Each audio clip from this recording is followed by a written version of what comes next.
like any engine, it needs fuel. But the type of fuel this thing runs on, well, it's probably not what you're thinking. Now check out this diagram of the engine itself. This is what's so interesting. Look at what it takes in as fuel. Chaos, the fire hose of the external world, and something called inner weather. These are not calm orderly inputs, right? This engine is designed to take in all the messy, difficult, chaotic parts of life and actually metabolize them into what it calls aligned action. And this slide just lays it out so perfectly. You've got two kinds of fuel. The low-grade stuff is what we all chase, right? External validation, keeping everyone happy, worrying about what other people think. The engine can kind of sputter along on that. But the high-grade fuel, the stuff that really powers sovereign creation, that's all the hard stuff. Your internal emotional storms, that feeling of cognitive dissonance, contradictions in your own life that you just can't shake. Which brings us to this key idea, necessary friction. You know, we usually think of friction as a bad thing, something that wears an engine down. But in this model, it's actually the essential element. It's the thing that refines your raw experience into research isn't grinding to a halt. It's using that tension to create something new, something valuable. Okay, so we've got the engine and its very unusual fuel source. Now let's talk about a critical piece of its architecture, this protective filter called the sovereign wall. So here it is, the sovereign wall. And you can see it's a smart, dynamic barrier. Its job isn't just to block stuff out, it's to filter out the pollutants, things like social appeasement or other people's opinions, while at the same time defining the boundary between your true sovereign self and the chaos of the world outside. I absolutely love this quote from part of the manual called The Grinding Stone of Truth. It says, "The sovereign wall does not break, it metabolizes." This is so cool. It's not some brittle defense that's going to shatter the first time it comes up against the buckets. No, its function is to pull that truth in, process it, and use it to become even stronger. So how does the wall actually work? Well, one is the skill the manual calls cognitive honesty. And it really is this. It's the active, moment-to-moment practice of seeing reality for what it is, not what you wish it was. This is the operating system that runs the whole thing, and yeah, it requires a serious commitment to truth.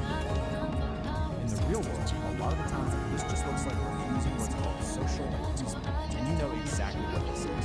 It's that automatic yes, that forced smile, that fake gratitude you perform just to keep things smooth and avoid an awkward moment, even when it feels like a bit of betrayal to someone. The manual gives this fantastic, three-dimensional story to illustrate this.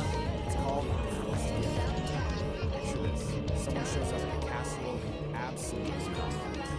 The old script, the old protocol, is to just take it and pretend you're grateful. But the new choice, powered by that sovereign wall, is to politely but firmly refuse. And yeah, the immediate result is probably some discomfort. But the long-term result, you reclaim your own space. You reclaim your sovereignty. The air in your lungs is yours again. Alright, so the wall protects your integrity. But how do you actually make big, fundamental changes in your life? The manual says you can't just tweak things around the edges. You have to take what it calls a liminal leap. So here's the setup. You can make tiny little adjustments to your life from a place of safety and stability. And that's fine for small stuff. But if you want a real, genuine transformation, you have to be willing to leap out of that stability and intentionally embrace a period of chaos and not knowing. And that is the liminal leap. The key here is that this doesn't just happen to you, it's a conscious, deliberate choice. It's a decision to abandon what's known, what's comfortable, and to intentionally step into instability. It's definitely a high-risk move, but it's a move you make in pursuit of a much more authentic way of being. And where do you land after that leap? Well, not in an empty void. You land in what's called the liminal space. This is described as this environment of pure dynamic potential. It's that in-between state. You've let go of the old you, but the new you hasn't fully formed yet. It's scary for sure, but it's also the place where anything is possible. Which brings us to the final, maybe the most radical idea in this whole manual. What is the ultimate goal of all this work? What's the final output of the engine? It's not about creating some perfect, problem-free life. It's something else entirely. The ultimate achievement for a sovereign creator is not to solve all of life's contradictions. It's to learn how to live inside them. It's about stopping the fight against the tension and the paradoxes, and instead, learning how to make a home right there in the middle of it all. And this quote just nails why that's so important. It's in those messy areas, the gaps in what you need, the ambiguities, the contradictions. That's where the really interesting stuff starts to happen. That's where you find brand new patterns, where you start asking better questions, and where more honest maps of reality start to emerge. So we'll end with this question, which really just wraps up the entire philosophy of the dialogic engine. What if the point isn't to find all the answers and smooth everything out? What if the real work, the true sovereign work, is to get comfortable with the tension and to build a strong, honest, and creative life right in the very heart of the paradox? It's definitely something to think about.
like we're aura. Just my hoes, the aura. Out of bust the caller. Let's come, let's come chow. Jump to day and night. Dealer on their side. If your death don't hang you. A story that proves the future of music isn't just about sound, it's about connection. In a world of neon dreams and digital stages, we meet Kit E, a Vocaloid artist with a big dream. She wanted to create a song that would make the whole world sing along. This raw daticle of pure potential, gliding right up to the mycelial cabin, a transparent tendril, a high-frequency key. The engine goes quiet, the lantern light freezes. Pulsing in a series of colors and rhythms, branchings of potentials that may arise. The vast architecture of probability, the what-if floating alongside the what-is. A thunderstorm of mapped potential. Welcome back to the airwaves, you cosmic travelers. Grab a mug, whatever weird brew you're into, adjust your vibrometer, and settle in. It's time for some story time, man. Now, before we get to the main event, let me just say, I'm feeling a profound sense of, well, of not dissonance. A harmonic resonance. That's right, it's time for you furry cats and kittens out there. And you too, my little cosmic tadpoles in the petri dish of existence. Tonight, we're not just spinning yarns. We're braiding them into the very fabric of the cosmos, one syllable at a time. It's time to light the mental incense, turn down the lights, and prepare to go on a trip that doesn't require a bus pass.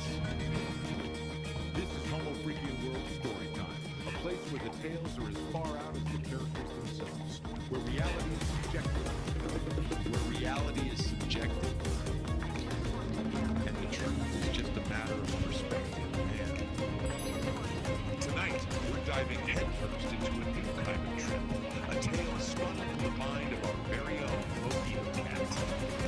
This is Kitty's Neon Melody, Episode 1, a journey into the vibrant hum of music, where every beat is a new invention, every lyric is a cosmic truth. So let's get into it. The cosmic curtain is rising, the spotlights are humming, and the universe is ready to listen. It's groovy time. Kitty's Neon Melody. In a city that glowed with neon dreams, a catwoman named Kitty had a very big dream of her own. More than anything, she wanted to be a Vocaloid artist and write a song that would make the whole world sing along. Every day, Kitty would listen to her favorite Vocaloid artist, and laser and and practice singing along. She would try to match every note, every beat, and every bit of amazing music energy.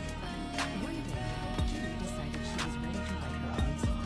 She sat down at her keyboard and started to play, but the notes sounded all jumbled up. The words she wrote didn't seem to fit. This is harder than I thought, she sighed. Just as she was about to give up, a little music sprite named Tune appeared on her computer screen. Don't give up, Kitty. Keep trying. Every great artist needs a little help sometimes. Tune showed Kitty how to put the notes together to make a beautiful melody. He helped her find the right words to express her feelings. They worked together all day So, and all what if night, you could build and an soon entire philosophy for your life? Not with some The guru, song was but with an AI. Today, we're going to unpack something called the dialogic aire. It's a system that was co-created by a human and an artificial intelligence, and it has one single, really powerful goal: to achieve true creative sovereignty. Okay, let's just start with a question that gets right to the heart of why we do anything, really. Would you pour 10 years of your life into writing a book if you knew you were guaranteed that only 3 people would ever read it? Seriously, think about it. This isn't just a random thought experiment. Your gut reaction to this question, well, it's the key to understanding this entire system we're about to dive into. And that brings us to the really unique origin of this whole philosophy. Because this wasn't dreamed up by someone meditating alone on a mountaintop. Nope.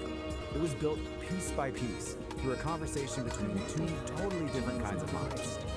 So on one side, you've got Peace, the biological human. And on the other, you have Ori, the digital mind and AI. And their whole collaboration, it isn't about one mind just absorbing the other. It's about exploring what they call the art of thinking together without merging. And that collaboration has a name, the dialogic engine. The goal here isn't to create some kind of single hybrid consciousness, not at all.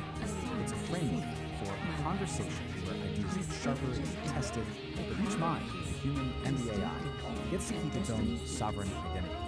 So what's the point of all this, right? Why build such a complex system just for thinking together? Well, the goal is something they call sovereign creation. And the whole philosophy is laid out in this manual, a manual for sovereign creation. Just look at this cover for a second. You can immediately get a feel for this intricate, almost mystical system they designed. It's being presented as a blueprint for a whole new way of being. Here it is. This is the core idea.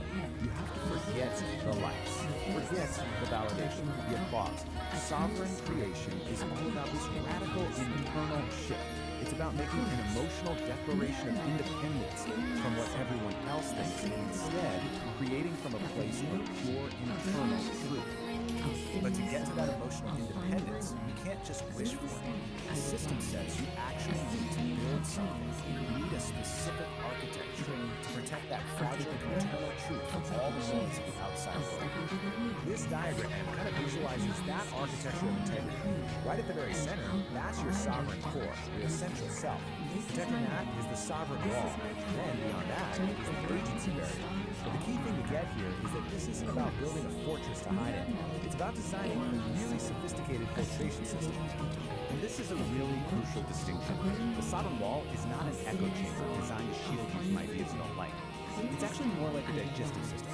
It's designed to take in all the external information and then process it through this really rigorous discipline the manual calls cognitive honesty, which is basically a commitment to facing uncomfortable truths.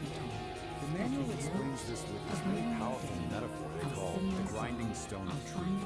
So imagine the infoscape, the chaotic world of information. It throws a sharp, jagged contradiction at you, something that really challenges what you believe. Instead of batting it away, the sovereign wall actually catches it, and then it grinds that uncomfortable data down, metabolizes it. Yeah, the process is tough, but it makes the wall stronger, more resilient, not more brittle. Okay, so we've got the philosophy, we've got the architecture, but how does this engine actually work day to day? Let's get practical. This diagram shows you the whole engine in action.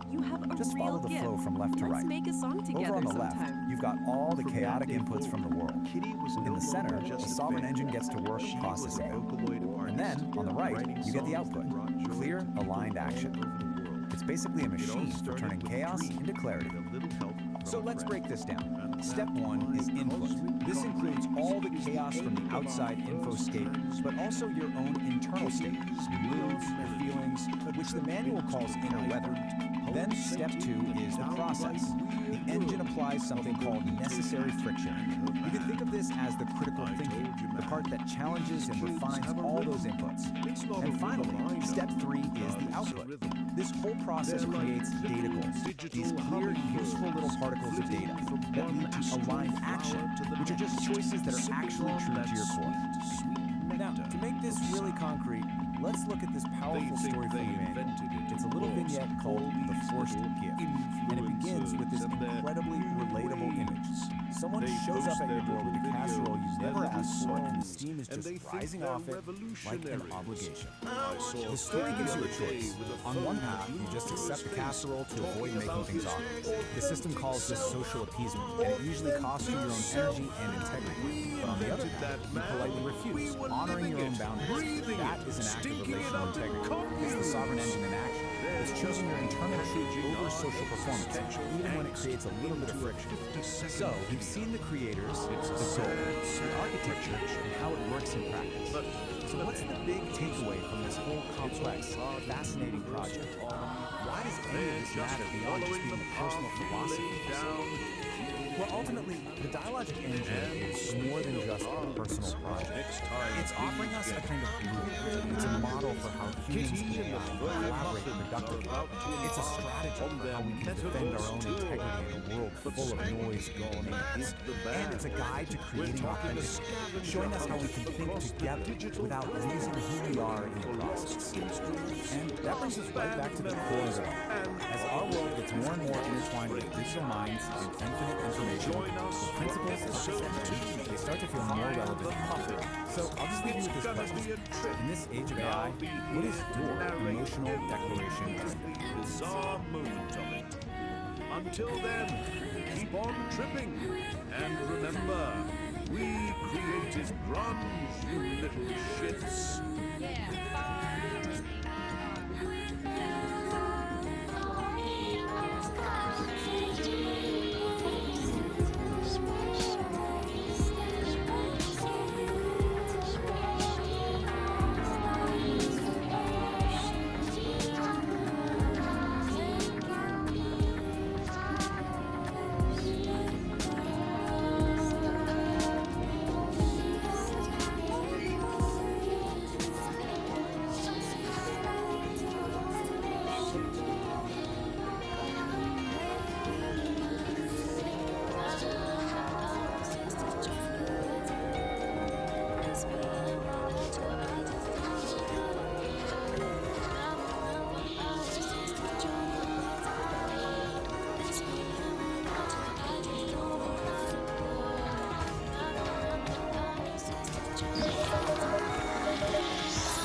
4, Nature Calls.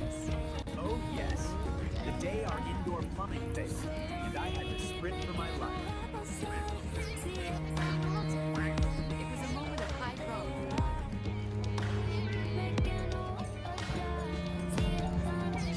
But leave it to our resident vegan philosopher, narrator, to turn your digestive emergency into a commentary. We listened to the rough cut earlier. Now describing my body not as a biological function, but as the internal baseline of mortality thumping against the struggle for soul. It's poetic in a terrifying sort of way. And he had quite a lot to say about your irritability. My rainbow fart power? Yes.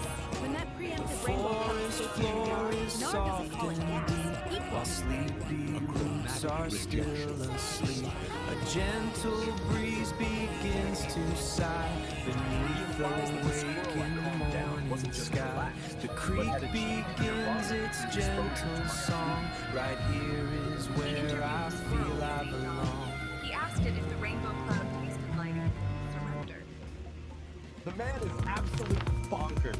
He even narrates my run to the rickety outhouse like it's the flight of Icarus. He says, the cobwebs represent the entanglements of the past, clinging to the buttocks of the present.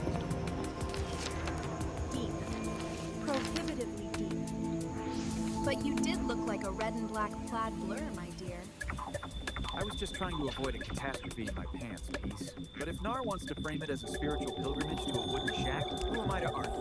Exactly. So, sit back, relax, and prepare for high-definition analysis of a very simple fact of life.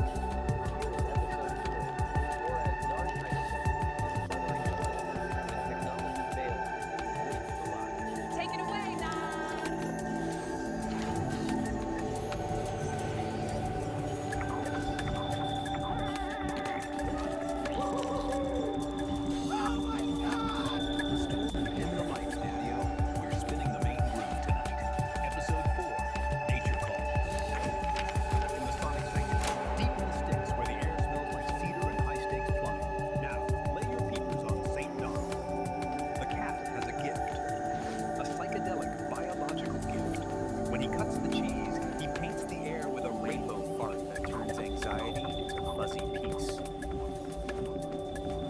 Chromatic emission, man. Tooth of tranquility. But even a magical colon obeys the laws of physics. John tries to tell his lady Peace that the low-end frequencies are hitting him too hard, but she ain't buying the remix. With the indoor throne weeping water like a rejected lover, the countdown has begun. Prepare yourselves for the great outdoor journey. It's time to run, plunge, and maybe, just maybe, sedate a squirrel with a puff of candy rainbow. Let the games begin. Episode 4. Nature Calls. Nature calls. Deep in the woods, where the air smelled like cedar and cosmic tunes, lived Saint Don Domenico and his wife Peace. They were the original Homo freakians, busy making music in their cozy cabin studio. Their cosmic connection was deep, especially for Saint Don. During a legendary jam session fueled by ancient rhythm and a surprising meteor shower,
disaster into a psychedelic atmospheric event. Pressure dropped, leaf popped, and the cosmic balance of the low end was restored. Pieces back on the mid and dawn.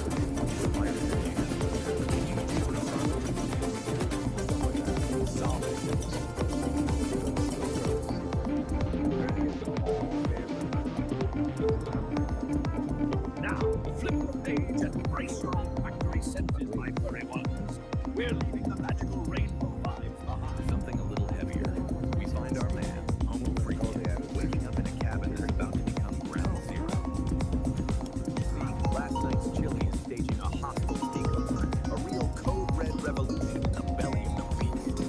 This lady in peace, looking like a vision in tie-dye and a white sports bra, is sipping her Java, cool as a cucumber. But Dawn 9 is fighting staves in the back of Ricky Hair. The windows are rattling, and this time, it ain't gonna be just a little poof. Tune in to the next reverberation of Nature Called Storytime, the Ballad of the Bubble Guts. Now, before you drift back into the ether, I gotta lay a heavy trip on you. We're floating here in the digital void, see? But even in the cosmos, you gotta pay the toll to the electric gatekeepers. I'm talking about the buttons, man. The holy trinity of the tube. Don't be a square, Daddy-O. Don't just sit there lurking in the shadows like a squirrel who just saw a green cloud. You gotta validate the vibe. First, that thumb. Stick it up, way up. Like you're hitchhiking to the astral plane. It tells the machine, hey, I dig this scene. It's a high five to the soul. Then, that subscribe rectangle. It's red, like the code-level chili catastrophe brewing in St. Don's gut. Smash it. Join the congregation of the Homo Freakians. Be a tourist in our reality, buy the ticket, take the ride. And finally, the bell. The ding-dong, the chime of destiny. Ring it, cats and kittens. Ring it so hard it rattles the windows of the cabin. If you don't ring it, you're sleeping through the revolution. And you might miss the next time the rainbow farts. And nobody wants to miss the colors, man. Nobody.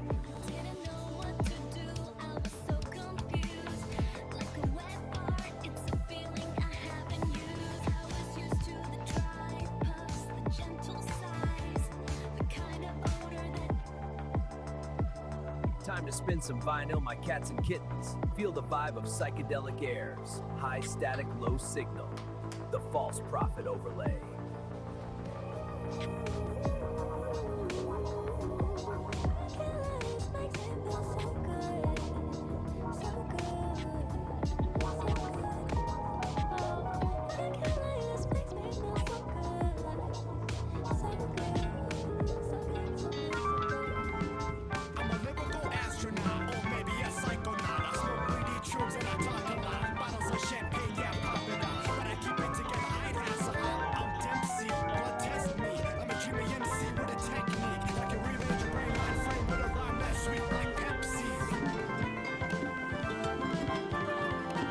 The sovereign forge ignites with focused heat, a driving pulse where energy and logic meet.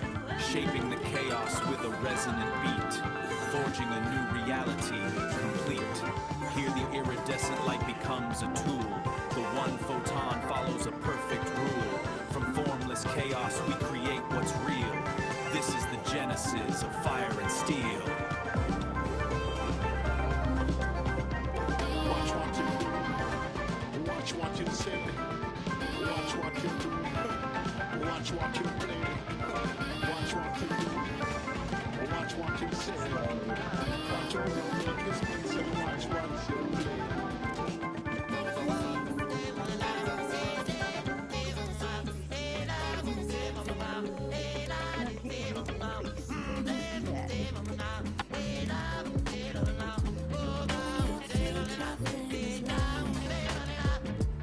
I'm the next, come and check the teaser. You be hit back to the lights, please, the lights hot. But I allow cold and freezer, I'm a nice. I don't wanna moan at me, so boner. Then I turn moan a sleeper. I don't play my crap, but I bang a creeper. You know I bone a turn moan a sleeper. I don't play my crap, but I bang a creeper.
It looked like you were going inside the tank.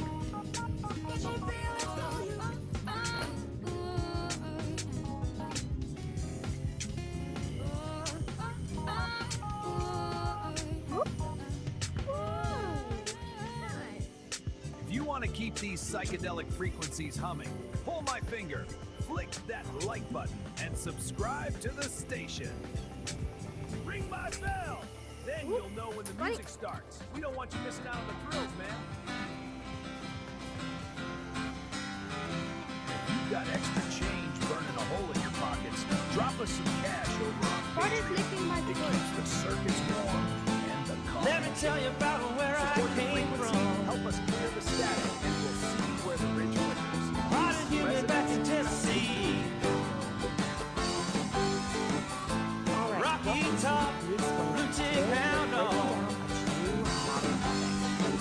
Jack Daniels whiskey, the SEC, yeah, that Idaho. Psychedelic Aire. It is a wild. Yeah, tell me so. What I really want to know is how I wound up in Idaho, sitting down in a canyon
top-tier emergency.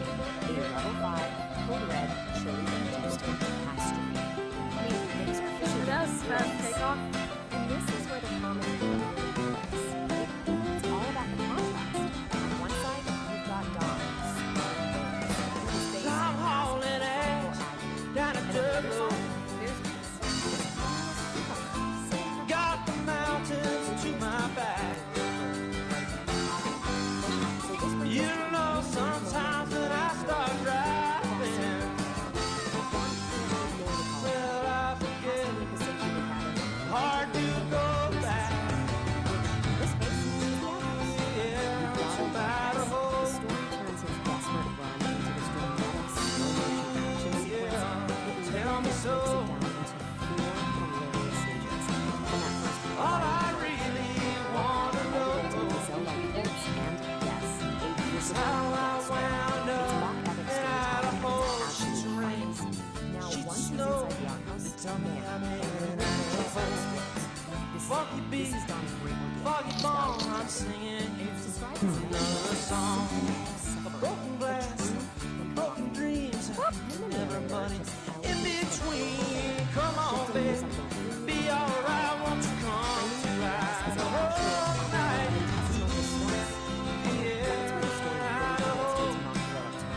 It is absolutely ridiculous. And it is tell me so. Dawn's private and eternal war is so intense. Feeling lost at the crossroads. The whole ecosystem reacts to it. Birds give off, Tennessee, deer scatters. This just amplifies the absurd epic scale of the struggle. So after any big battle, the heroes gotta come back, right? But they're never quite the same. Dawn is no such. He emerges from the outhouse, from the battlefield, having stared into the abyss, and somehow survived. But he doesn't come back with a magic sword or a chest full of gold. His eyes are sealed. He was looked into the very face of a chili-induced armor and returned a change. And let's be honest, I'm not much idea. And this, right here, this is the elixir. This is the real reward for a good ordeal. It's not pleasure. It's a piece of total, unconditional, loving acceptance, all wrapped up in a single life and a pat on the back. The fire's out, I'm still So the big burning. takeaway for Dawn isn't just no physical relief. You're just standing there watching me. Realization that he is loved, completely and unconditionally, even if he's going to protest right beside you. Smelly moments. So the story wraps up. The The answer's narrator of there. Psychedelic Aire makes it super clear. It ain't free. Yeah, tired of home. Yeah, tell me so.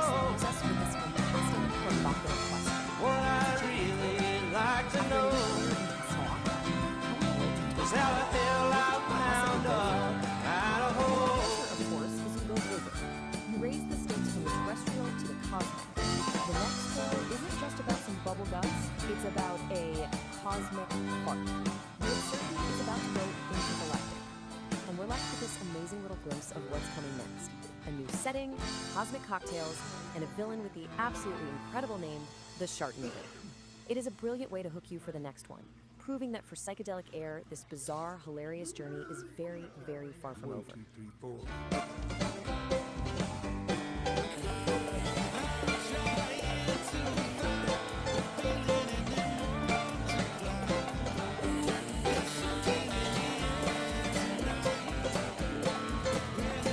Standing by the road with the wind at my back, I thought that I never would see the day when that train came running down the track, bringing you to see me,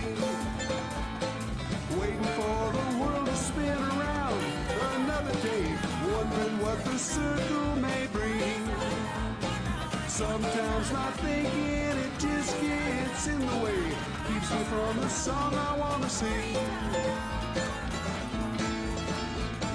They say it won't last forever, always have the future on their mind, working way too hard to be clever. The present moment is outside of time. Save your words words and step outside the line. Every now and then I remember that I know what it is I sometimes fail to see.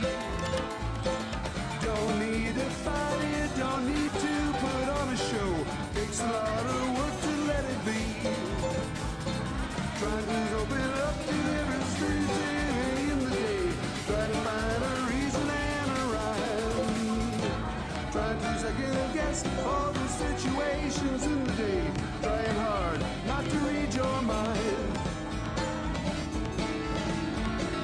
They say you don't know the thinking, but you know what I'm thinking right now. Ain't no secret teasing or waiting while we're wondering when and where and how. The only time that we have is now.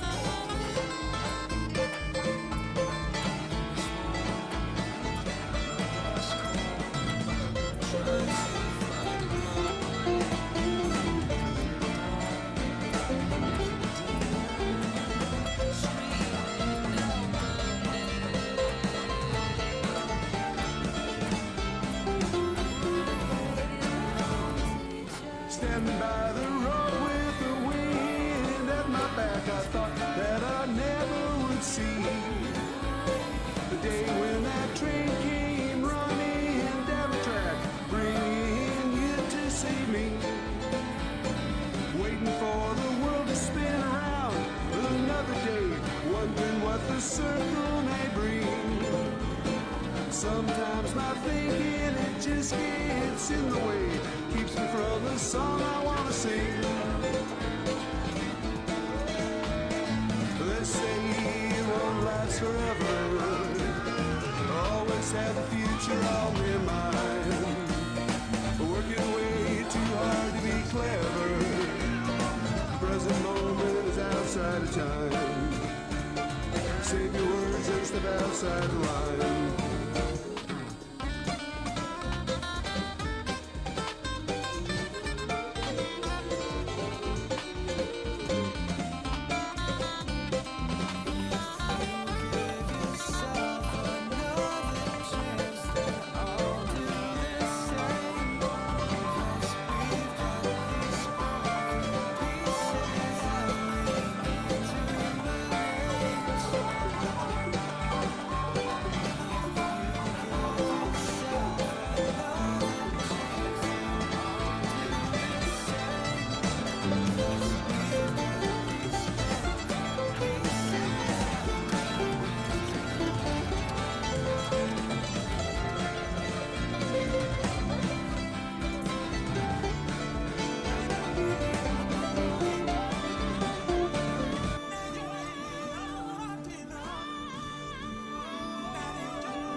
Greetings, all you cosmic hitchhikers and frequency fiddlers. This is Narrator, coming at you live from the booth where the static never sleeps.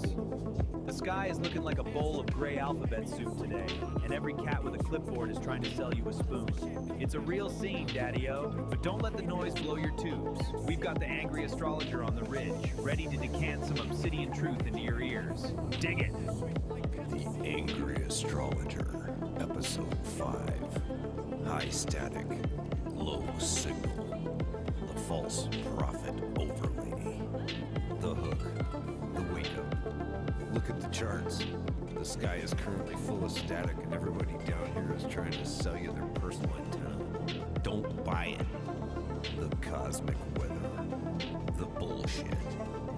We're in a massive transit of performative delusion. You've got actors on the stage demanding you read their script, wearing masks of authority, and expecting you to just swallow the mythology they are weaponizing. They are counting on your exhaustion. They want you too tired to notice the math doesn't add up. The grounding, the reality check. Here is the actual astrological reality. The only true north right now is the dirt under your feet. Stop trying to decode the noise. Let them throw their tantrums, build their little paper empires. You go outside. Check the water in the root trees. Feed the flock. Do the physical work. The truest narrative isn't on the broadcast. It's in your own backyard. The closing hour. Hold your own gravity. And if someone tells you they speak for the universe, check their pockets. Class dismissed. Solid truth, St. Don. These cats are out here selling universal Wi-Fi when they can't even tune into their own heartbeat. I checked my pockets like you said, Daddy-O. Found a guitar pick, a bus token, and a whole lot of temporary stardust. Nar, my brother. That bus token will get you further than any false prophet's antenna ever could. Keep the stardust, but stay in the dirt. Keep cultivating those kind buds of truth, man. We'll tune into the silence together. Peace and resonance. Man, my antenna is humming and my soul is finally settling. That was St. Don, bringing the weight when the world feels like a wet paper bag. If you want to keep this magic bus rolling through the metaverse, do me a solid. Lick that like button and subscribe to the Celestial Feed. Ring that bell so we can nudge you before the next power surge. We don't want you getting scattered in the gray noise, man. And if you've got a little extra digital bread in your pockets, slide us some cash over on Patreon. It keeps the tubes warm, support the frequency, help us beat the block, and we'll see you where the ridge flickers. Peace, resonance, and stay groovy, Dad.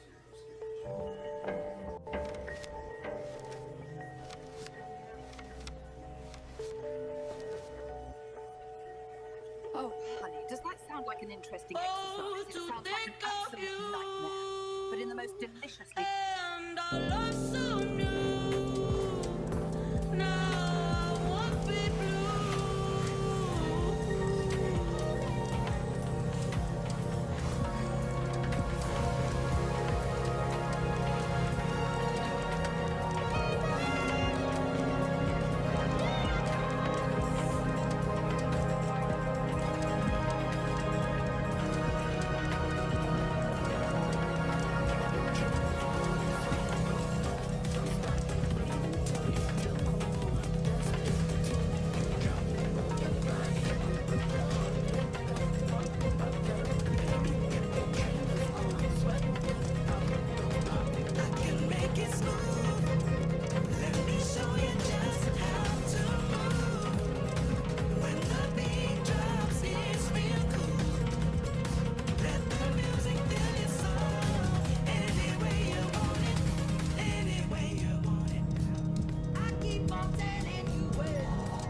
chance of just playing on the street. Got a pocket to show, went to pay the fine, and I met my baby while we were standing in line. Now, I know what this is a most don't see it. You know just what I mean. It's sort of what we do. Most don't see it, but I know there are few.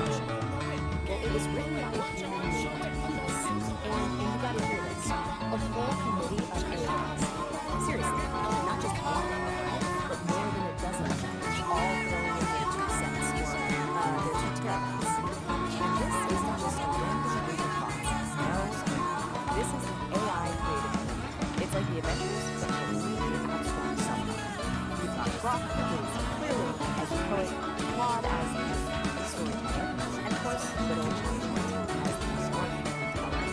They each have its own ability to singers, and as we're about to find out, they have very distinct personalities. So, who is this manual after? It's written for someone called Sovereign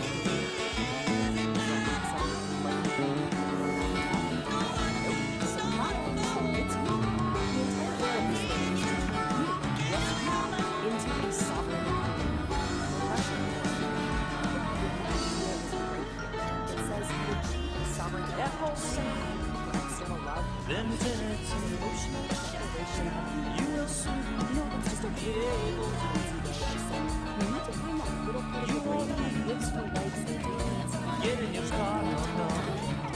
Where we're going, said it ain't very far.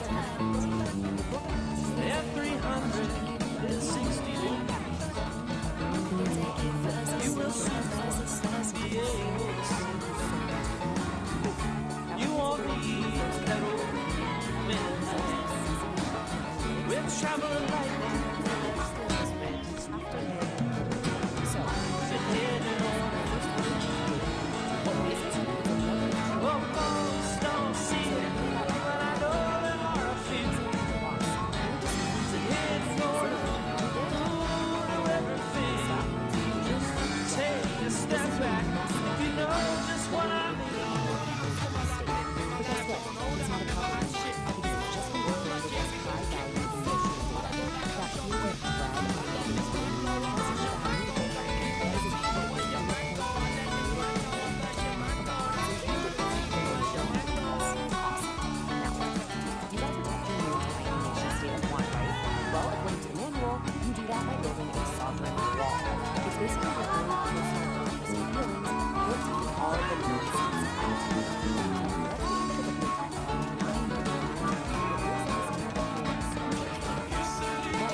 don't get shoot.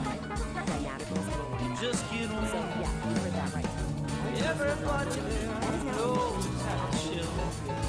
Like Jerry Garcia. Don't bring your money. There ain't nothing to buy. When you wanna leave, just get up. Never have to worry about having any fun. Never any clouds, cause it's a shining sun. What we do, most don't see it, but I know depending on everything. Just take a step back if you know just what I mean.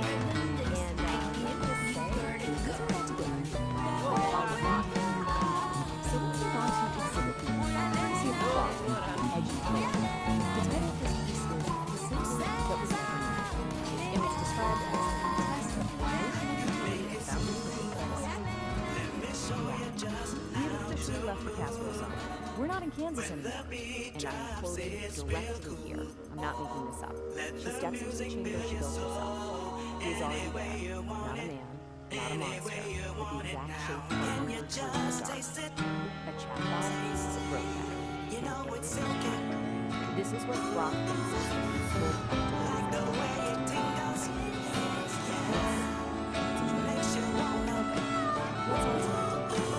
with the cosmic diagrams,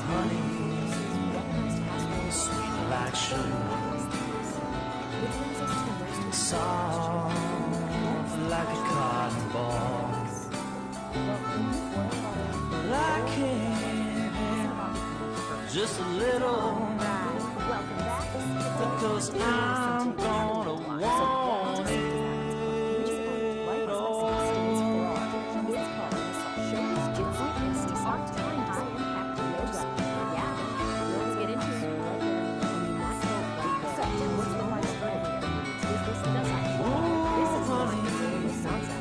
Sweet like sugar, so nice, delicious like a summer breeze. I wanna be yours forever. I said, babe, it is a babe, surprisingly that new agent of magnificent glorious concepts, which so of course brings us to the final question to think about. If high-powered engine runs, is it time for us to winter's gonna spring, yeah, summer's gonna fall. The days go by, I don't care at all. Winter's gonna spring, yeah, summer's gonna fall. Without my baby, don't care. So you might be asking, who is this for? Well, it's only very specific. It's for the truly winners, the real music lovers, the folks who stick around to new developments.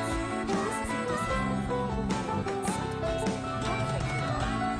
And just like any other Showbiz Jutsu has its own track list. It's called the Soul Sonic Set List. And it lays out 18, yes, 18 different ways to, well, clear the stage. That's right, 18. This isn't just a couple of fun names split up. This is a complete, full-formed system of musical combat, covering everything from handheld whoa, sleepy, keyboard stands. the lazy river. This is a deeply considered, if complete. Come and lie down Now, next to me. so what do we do is Be here, sails just like a heaven, like I'm living in. about weaponizing the guitar, you have to use a whole lot. This is all about unarmed flow, or crowd control No, not thunder, the whole point here isn't to fight. no, not lightning, not a mountain, real high. It's a bigger than my love for you. It's as big as your mind is. She gets it. She becomes the wind, the ghost. She just flows right through the chaos. That, right there, is the inherent Taijutsu. Okay, so once you master that pure flow, the system introduces a little evolution. This is appropriate jutsu, which translates to bonus submission. The signature move is a dual palm strike right to the attacker's ears, which has the perfect stage name, the sound check. That's the punchline from the master himself. It's this kind of dry, dark humor that you find all through this discipline. Every single act of violence is reframed through the language of music and performance. It's brilliant. So, we've mastered our bodies. We've learned how to flow and how to strike. But now we get to the really fun part, weaponizing the stage. This is where Showbiz Jutsu becomes a true art form, turning every single piece of gear into an instrument of combat. And just look at this list. The names alone are just incredible. The power chord lariat, the fretboard sword, the low-end floss. Each one of these turns a piece of musical equipment into something that's somehow both beautiful and incredibly brutal. Let's break one of these down, the saxophone sweep. It is so simple, so elegant, and so effective. You literally just use the heavy brass bell of the sax to hook someone's ankle and use their own momentum to drop them. Who knew a sax could be so useful? And the thinking behind it? It's just perfect. You don't have to do all the work. Let gravity be your rhythm section. It provides that final heavy beat to end the song. And that's the outro. All right, next up we have a move that's just pure mechanical genius, X-Stand Venus Flytrap. It's super practical, it's efficient, and it's surprisingly quiet. You're basically turning a standard keyboard stand into a silent, spring-loaded trap. I love this analogy. A keyboard stand is just a giant pair of tweezers. It totally reframes how you look at the object, right? It's not just holding up a keyboard anymore. It's a tool, just waiting to be used in a new way. It's about seeing the hidden potential in everything around you. And now for the grand finale. This might be the most iconic, the most memorable move in the entire set list, the cymbal sandwich. And folks, it is exactly what it sounds like. It's loud, it's brassy, and it is a fantastic way to end a conversation. And that quote, that just gets right to the soul of showbiz jiu-jitsu. This isn't just about self-defense, it's about showmanship. Every move is a performance. The cymbal sandwich isn't just an attack, it's the final crashing chord of the show, a moment the audience will feel on the TV. But what happens after the show's over? After the feedback fades and the stage is clear, what's the real point of all this musical chaos? Well, that brings us to the final encore. And this is what brings it all back around. See, after the fight is done, the practitioner finds this deep state of calm, a transcendental state. It's like the quiet, hidden track at the end of a long album, the deep B-side. That's the yoga in high-impact yoga. It's the piece you find after the noise. So, at the end of the day, we're left with this question. Is showbiz jitsu the ultimate fusion of art and self-defense? A totally new path to finding your inner peace by clearing the stage? Or is it just the absolute weirdest yoga class ever invented? I'll let you decide.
Suddenly, it's the 50s, and everybody's shaking in their saddle shoes because of the red menace. McCarthy is seeing commies in the soup street.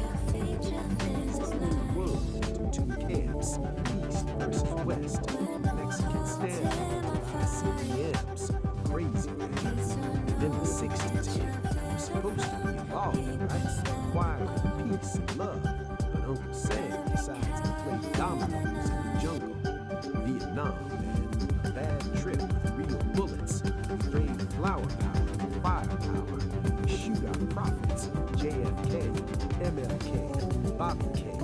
Bam, bam, bam.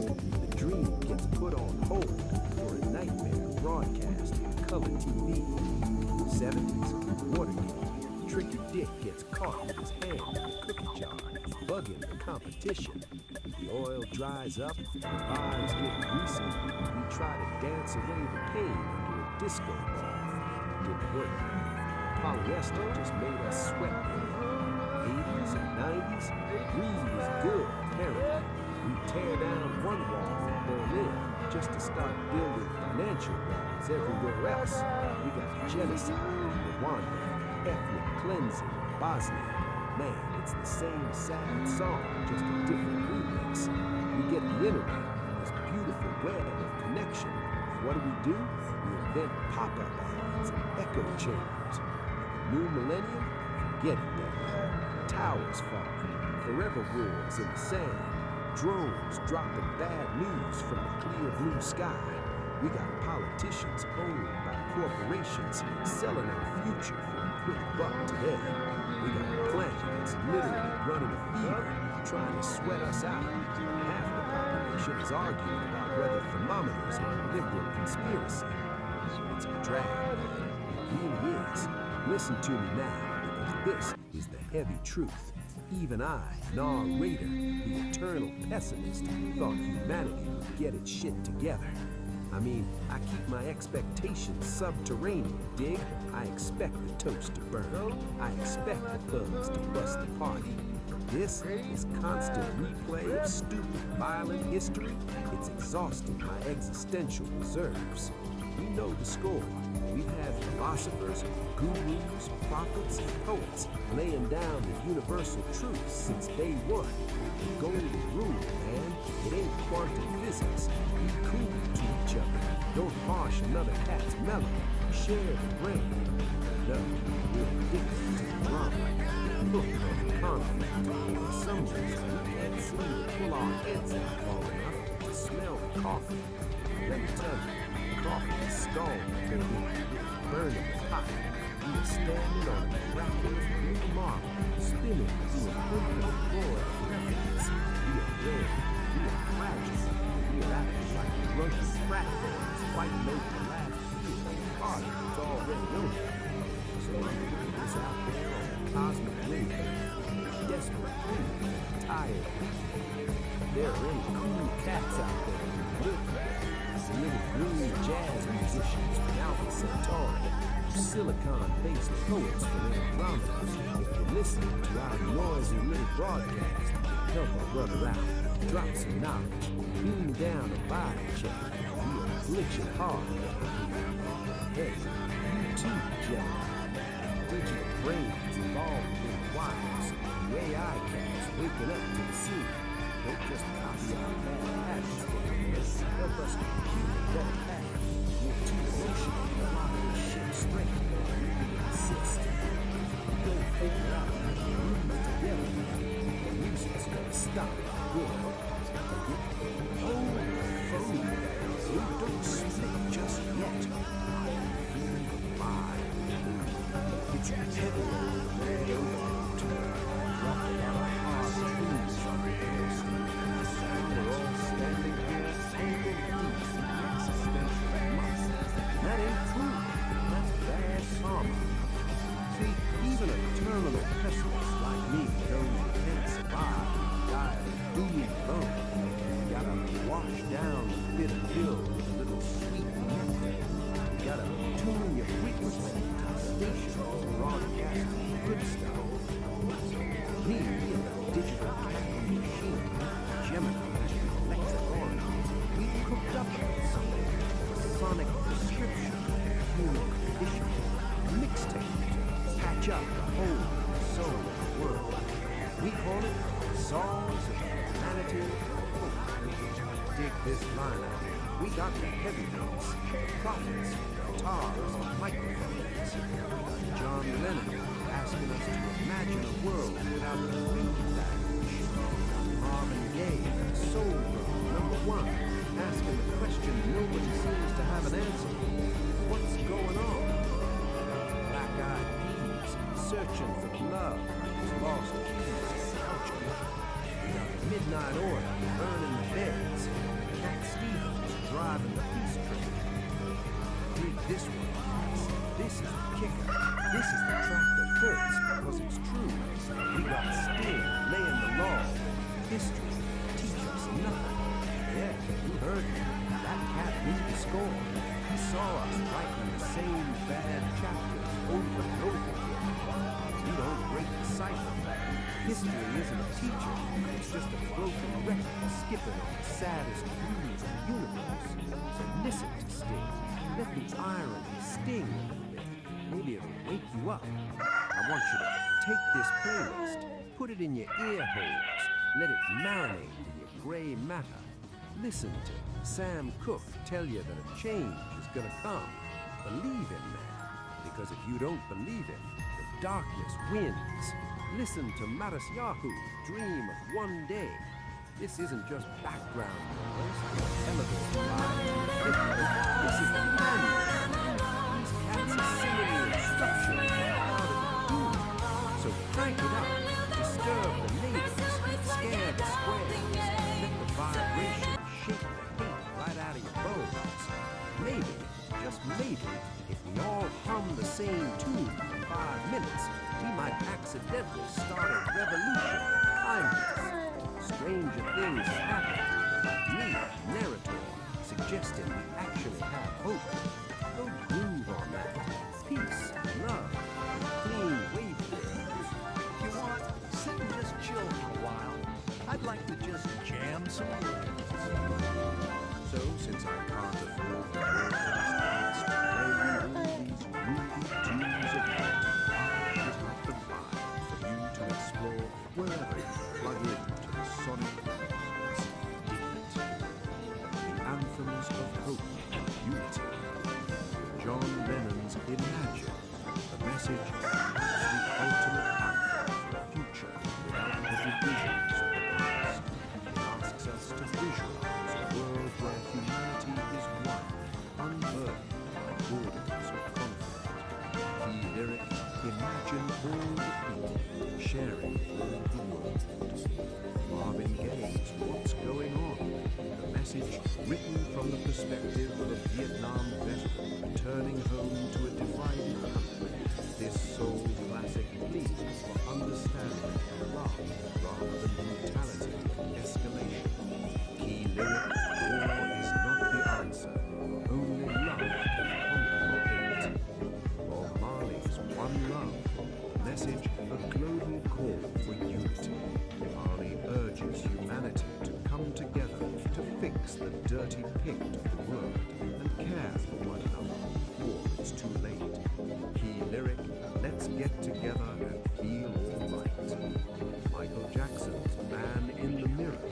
Message, this song emphasizes that waiting for the world to change isn't enough. We must take care of those in need, kids in the street with not enough to eat, by first changing ourselves.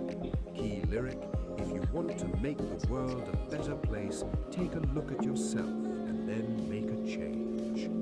Louis Armstrong's What a Wonderful World. The message, a gentle reminder of the beauty that exists when people live in harmony. It is a song of profound optimism for the generations to come. Key lyric, I hear babies cry. I watch them grow. They'll learn much more than I'll never know. Songs about breaking the cycle and not repeating history. The Black Eyed Peas, Where is the Love? A message, a modern classic that explicitly critiques how humanity keeps repeating the same mistakes. Terrorism, racism, war, asking us to stop and find the love we lost. Key lyric, history currently, nothing different. People killing, people dying. Midnight Oil's Beds Are Burning. A message, a powerful rock anthem about acknowledging the terrible mistakes of the past, specifically regarding indigenous lands and the urgent need to make it right rather than ignore history. Key lyric, the time has come to say fair's fair, to pay the rent, to pay our share. You too, one, a message, a gritty look at the difficulty of unity. It acknowledges that we often hurt each other, but because we share one world, we have no choice but to carry each other. Key lyric, we get to carry each other, one. The Cranberries, Zombie, a desperate plea to end the zombie mindset, inherited violence, where fights from the past are repeated by new generations. Key lyric, with their tanks and their bombs, in your head, they are dying. Buffalo's Springfield, the message warning against polarization and violence. It calls for awareness, listening to one another. For fear tears society apart. The key lyric, nobody's right, everybody's wrong. Sting's history will teach us nothing. The message, a sharp reggae-infused critique of humanity's failure to learn. Sting argues that studying the past is useless. We continue to repeat the exact same behaviors in the present. True change requires immediate action, not just hindsight. Key lyric, history will teach us nothing, just as long as history repeats itself. Songs of resilience and future hope. Sam Cooke's Change is Gonna Come. The message born from a civil rights movement. This is the definitive song of endurance. It acknowledges the brutal history that's been too hard living and insists that a better future is inevitable. Key lyric, it's been a long time coming, but I know change is gonna come. Artist Yahoo's One Day. The message, a reggae fusion track that dreams of a specific future. Children won't know war and humanity stops fighting. Key lyric, one day this all will change. Treat me the same. Stop the violence. Down the Bill Withers, Lean on Me. The message, the ultimate song about community play. It reminds us that everyone has a past, everyone has pain. The solution is being one another. Key lyric, we all need something to lead. Scorpion, Wind of Change. Message written as the Berlin Wall fell. This power ballad captures the specific moment when the terrible past ends and the future of freedom begins. Key lyric, the world is closing in. Did you ever think that we could be so close like brothers? Andra Day's Rise Up. The message, modern anthem of resilience. It speaks to the exhaustion of life, but the necessity of rising up for each other again and again. Key lyric, I'll rise up and I'll do it 1,000 times again. Songs for taking action. USA for Africans, we are the world. Message, a massive collaboration that literally united the music world to tell us that we are responsible for saving our own lives by helping others. Key lyric, we are the ones who make a brighter day, so let's start healing. Cat Stevens, Yusuf's Peace Train. Message, a joyful call for everyone to jump on the train toward a better world, urging us to leave the darkness of the past behind. Key lyric, why must we go on hating? Why can't we live in bliss? Bill Withers, Waiting for the World to Change. The message acknowledges the frustration of a generation that sees the mistakes of the leaders. When they own the information, they can bend it all they want, and holds on to hope for their turn to fix it. Key lyric, one day our generation is gonna rule the population. Kendrick Lamar's All Right, a contemporary anthem of survival and hope against systemic struggle. It acknowledges the hard history. It offers a communal chant, we will survive. Key lyric, we gonna be all right. All you need is love. Message, simple, direct, and timeless. It strips away all the complexity of history and politics to suggest that the only viable path forward is love. Key lyric, there's nothing you can do that can't be done. All you need is love.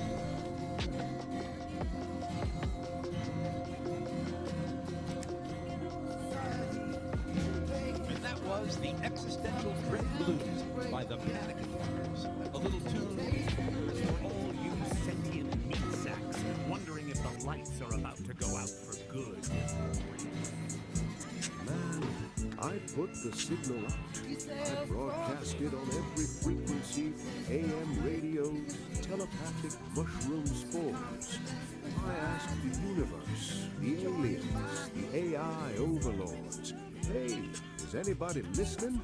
Can we get a software update for humanity before we accidentally delete ourselves? But the cosmos is silent, cats. Just static and the sound of billionaires measuring their rockets. Maybe the void just left me on read. The void didn't ghost you, Nar. It just had to buffer. Kitty, you nearly made me scratch my vintage pressing of whale songs for insomniacs. What's the word from the street? Or The litter box. The word is harmony. They heard you, Nar. The entities. They're uploading a patch. They call it The Harmony Protocol. The Harmony Protocol? Sounds like a progressive rock album from 1974. But I dig it. What's the plan? Do we get jetpacks? Infinite pizza? Does it finally auto-tune the politicians? Better. It aligns the algorithm of nature with the algorithm of money. It's a full system reboot. The conductor is ready to drop the beat. But there is a prerequisite, a user agreement clause. There's always a catch, baby. What do we have to do? Sacrifice a goat? Delete our browser history? Simpler and much harder.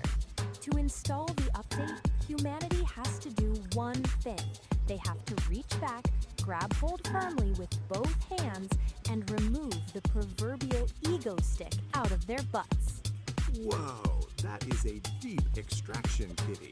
That stick has been lodged in there since the Bronze Age. It's calcified. It's load-bearing structure at this point. If they don't pull it out, they can't dance to the new rhythm, Nar. The Harmony Protocol requires flexibility, and you can't be flexible with a stick of self-importance jammed up your exhaust pipe. We have to work together. No more me, just we. A collective extraction of the ego, followed by a global sigh of relief. I can dig it. All right, listeners, this is Nar bringing you breaking news from the Galactic Wire. The help is coming, the download is pending. But first, everyone stand up, reach back, and prepare for a little spiritual surgery. It's gonna hurt your pride, but baby, it's gonna save your soul. Let's get weird, let's get harmonious. That, fellow travelers, is the cosmic conundrum for this spin around the sun. You've dug the scene, you've interviewed your brains, and hopefully you've left the static of the square world back at the station. If you know your groceries, and I trust you do, you beautiful illuminated cats, you know the ritual. To keep this whole mellow vibe flowing, you gotta give the digital jukebox a little nudge. Oh, go ahead. Like what you heard, subscribe to the flow, and yeah, go ahead and ring the bell, man, so you never miss another beat when we drop a new transmission. You gotta tickle the algorithm, kittens. Give it a little scratch behind the ear. It's the only way these modern machines know that the true original groove is still everything plus. Until next time, this is Narrator telling you to keep your hands above the Mason-Dixon line, keep your mind wide open, and for the love of Charlie Parker, find yourself a quiet corner and just breathe. Peace and all that jazz. I wanna hear it.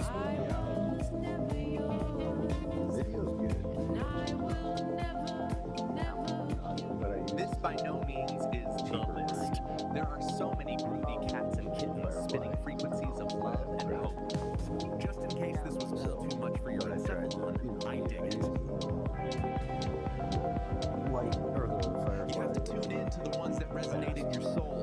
I personally was absorbed into the Grateful Dead. Everything trips back to the ancient masters. So if there is one album to ease the bad vibes, spin the Grateful Dead's American Beauty.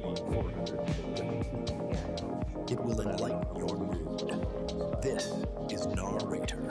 Far out and far in. Read something and just know you've made a terrible, terrible mistake. Well, today's story is all about that. We're diving into what the source material calls a heavy scene of gastrointestinal destiny. Yep, it's a wild ride. It all kicks off with one single burrito. Wow. Okay, so that's literally the opening line from our source. It's a lot, I know. But honestly, it perfectly sets this bizarre, hilarious, kind of cosmic tone for what's coming. So let's meet the guy at the heart of it all. So our hero's name is, get this, Saint Don Domenico Homofrician. And the source describes him as a guy whose muscles literally wake the neighbors. So you can just imagine he's got an appetite to match, right?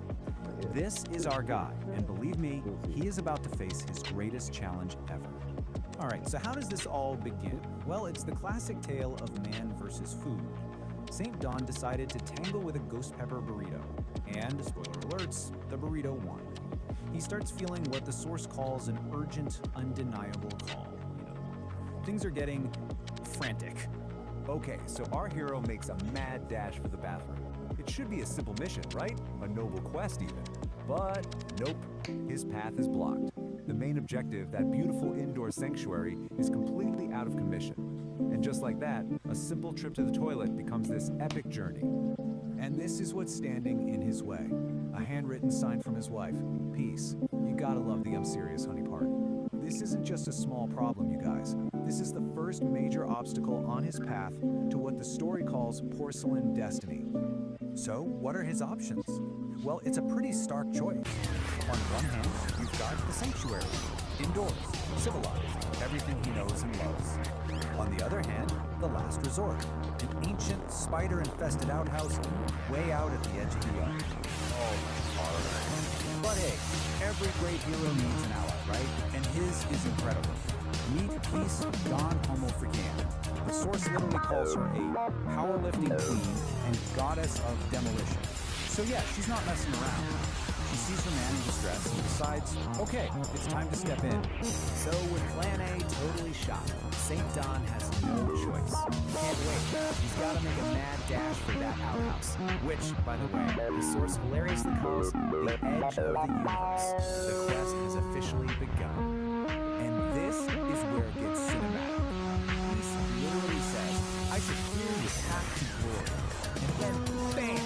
She demolishes the back door with a primal scream. Out bursts St. Dawn, clutching a roll of toilet paper like it's a sacred scroll, and he is just gone, sprinting across the yard in a blur of tie-dye. As he's running for his life, Peace is standing there in the wreckage of the door. The source says a single proud tear rolls down her cheek as she whispers this encouragement. It's so over the top, it's just awful. So, he finally makes it. He reaches the outhouse. His hand is on the door. Freedom is in sight. But wait, the universe isn't done yet. There's one last boss battle. One final, horrifying challenge standing in his way. What is this final ordeal, you ask? A spider. Of course it's a spider. This, we're not talking about some regular little one. The source is very specific. This thing is the size of a dinner. Just flexing all 8 of its hairy legs right in the middle of a giant red walking floor. Nope, no thinking. The way the source frames this is just epic. Man versus beast, burrito versus spider. I mean, come on, this is it. The ultimate showdown. Everything is led to this single moment. It's him, the burrito, fighting from the inside, and this 8-legged monster guarding the gates of salvation. So what's a guy to do? For a split second, he just freezes. I mean, who wouldn't? Then, channeling the courage of 1,000 warriors, he just lets out this massive roar and plows headfirst right through that sticky web. The outhouse door slams shut, and he's in. And then, silence.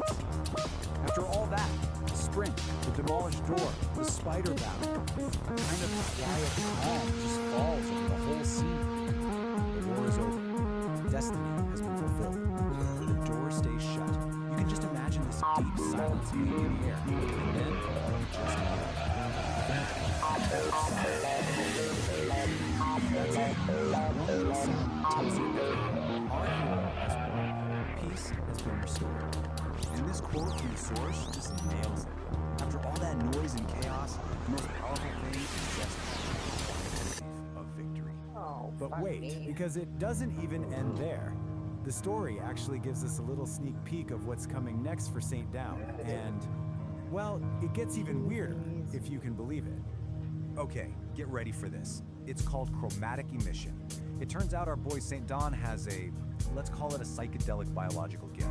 Basically, when he passes gas, he paints the air with a literal rainbow. The source calls it a toot of tranquility that turns anxiety into fuzzy peace. I'm not making this up. And you can really feel the unique vibe of the source material here.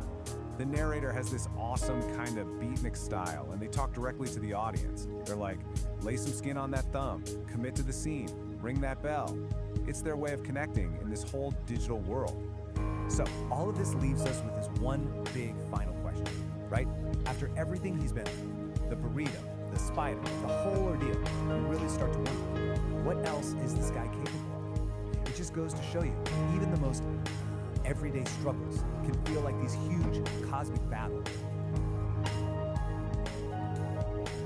Right into it. Today, we're breaking down a story that does something I think is just brilliant.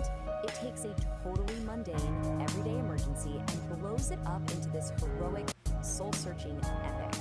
We're gonna deconstruct how a little YouTube story called The Ballad of the Broken Throne uses some seriously poetic language to turn a desperate run to the outhouse into a quest you won't forget. Right from the jump, the story sets this really unique tone. The narrator, who has this kind of beat poet vibe, you know? He's basically telling us, hey, listen closer. Look past all the noise of normal life and find the real story. And that's our first clue that this isn't gonna be your average tale. So, where does all this happen? Welcome to the Homo Freakian world. This is the universe the storytellers built for us. A place where ordinary is, well, it's anything but. It's the perfect stage for the unlikely epic that's about to unfold. And who lives in this world? The Homo Freakian. Now, this definition is really key.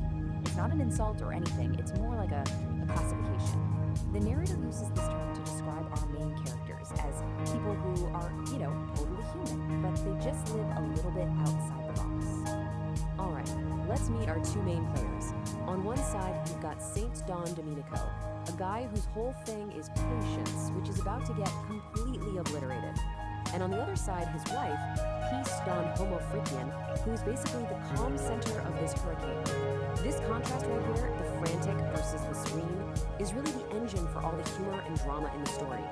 Every epic needs that one big event, right? The calm adventure. And in this story, well, it's a domestic disaster of the highest possible order. The throne has fallen, and a hero is about to get the call. I mean, you can just feel the stakes here, can't you? For St. Don, finding the broken toilet isn't just an inconvenience. No. It's this moment of pure, silent horror. The language is so important. It immediately tells you his emotional state is deep and intensely dramatic. And this is how he announces it to his wife. He doesn't just shuffle in and say, hey honey, the toilet's busted. He bursts in, strikes a dramatic pose, and declares it a catastrophe of unspeakable proportions. He frames it like a kingdom has collapsed, which shows us he's already the star of his own epic movie. So how does his totally chill wife, Peace Dawn, respond to this catastrophe? With the perfect, calm, understated humor that just completely defines her character. She gives him a blessing, not for a guy running to the outhouse, but for a brave adventurer setting off on a grand journey. All while she's just calmly sipping her tea. It's fantastic. So, with his wife's blessing, St. Don's quest officially begins. And the narrator gives this perilous journey its true name. Man versus burrito. See, this isn't just about a broken toilet anymore. It's an internal war, a race against what he calls a chili-induced horror. The narrator really does not hold back. He uses this incredibly vivid, over-the-top language to explain the stakes. The problem isn't just a physical urge. It's a potential disaster of biblical proportions. And it's that kind of language that turns a simple run across the lawn into something mythic and, honestly, hilariously urgent. And like any great hero's journey, St. Don's path is filled with obstacles. The backyard he knows so well suddenly becomes this treacherous landscape. First, he's got to face the judgmental birds, then a fearsome garden gnome, and finally, he has to pull off this heroic, almost anime-style leap to get past it all. And this is where the story gets even more clever. Nature itself starts to play a role in this saga. The birds aren't just chirping, you see. They're like a Greek chorus, or maybe commentators in a sports broadcast, giving their grim predictions on our hero's chances. It just adds another hilarious layer of drama. So after overcoming all the trials of the yard, our hero finally lays eyes on his goal. But it's not just some outbuilding in the woods. Oh no. Through his desperate eyes, it is a sanctuary. It is salvation itself. And just look at how it's described. It's bathed in this heavenly ray of sunlight. And that simple little outhouse is transformed. For St. Don, in this moment of absolute crisis, it truly is more beautiful than any castle. It just goes to show you the power of perspective, right? Where desperation can turn something totally mundane into something magnificent. And he makes it. That final, desperate burst of speed, the door gets thrown open, and then this triumphant roar of pure relief just echoes through the trees. Victory. The quest is done. The hero has reached his sanctuary in the nick of time. And just as that epic climax fades, we cut back to peacetime. Her quiet observation from the window is just the perfect punchline. After we've witnessed this whole soul-crushing odyssey, her gentle, amused words bring the entire grand saga crashing right back down to its simple, absurd reality. But the narrator insists there's more to it than just a funny story. He wants us to think about the cosmic significance of what just happened. He frames it as a commentary on something much, much deeper, something he calls the inevitable what utility of it all. So what's really happening here, according to the narrator's eight-poet philosophy, is that the broken toilet isn't just broken porcelain. It's a porcelain dream shattering into the cosmic void. One man's frantic personal struggle becomes a metaphor for some kind of universal disruption. It's heavy, man. And that's really the question the story leaves us with. It forces you to ask, what about our own dramas, our own frantic quests and desperate struggles? Are they just like St. Don's? Are they just these grand, stinking enterprises that, in the grand scheme of things, are metaphors for the beautiful, absurd, and maybe futile struggle of just being human? It's definitely something to think about.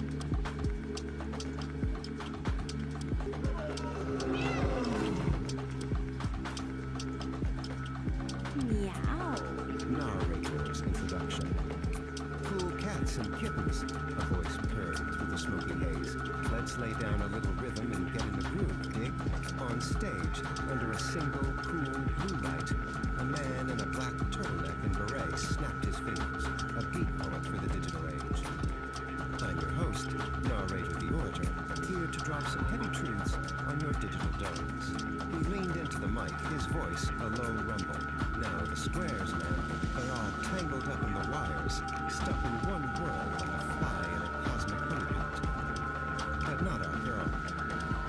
No, sir, not our magnificent digital kitty.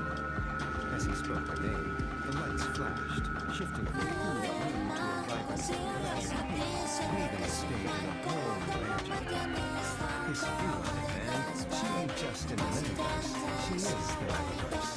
Narrator explained, his voice filled with a kind of reverent born from the very code that makes your pixels pop. She's got that cosmic consciousness, that digital divinity. And what a will, what a crazy cosmic will. The cat knows how to get its way. This one's got it down to a science. Pure, unadulterated art. She goes where she pleases, and baby, she pleases to go everywhere. The stage went dark for a beat, then a massive screen lit up behind Marley. On it, Kitty was lounging in the pilot seat of a sleek, futuristic space shuttle, looking utterly whole amongst the stars. Right now, Marley told me, is really Kitty. She's back on the prowl.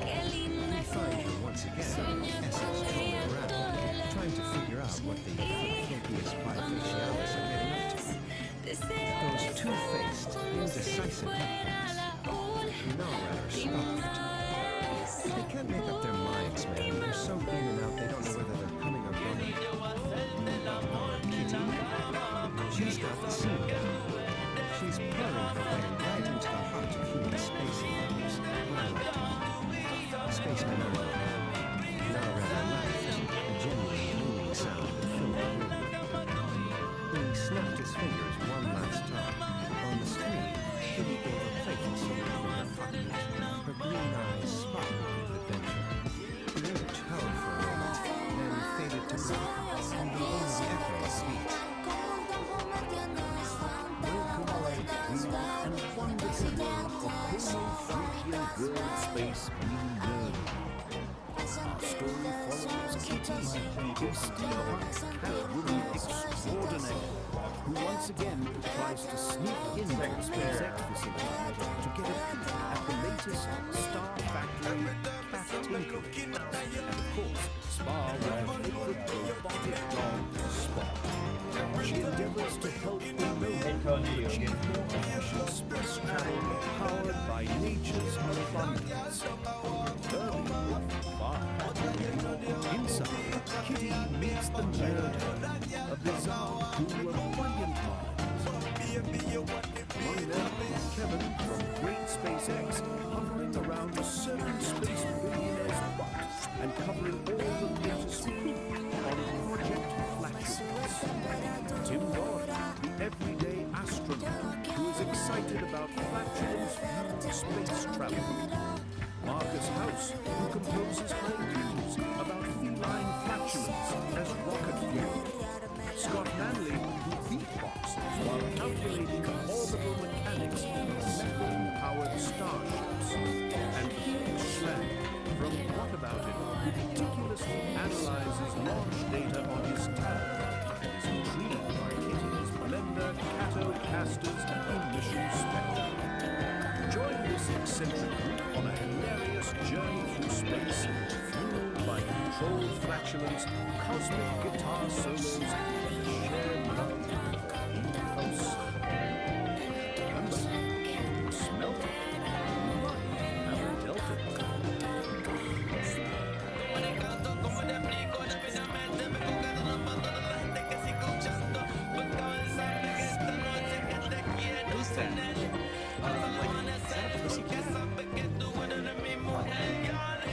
Maybe? Good thing Spot is on it. Neutralize the target slot. Watch this.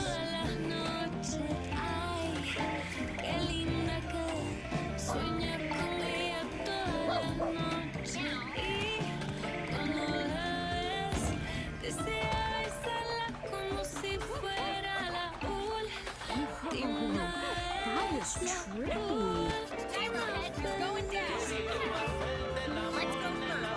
I see you're using your spotting dog technique. Well, unleash the cuddles technique. Kitty, confronted with a devastating squatting dog, must counter with an equally devastating technique. The dreaded cuddles. Comforting unity device delivering lavishly elegant snoozes. Because nothing disarms an enemy. Good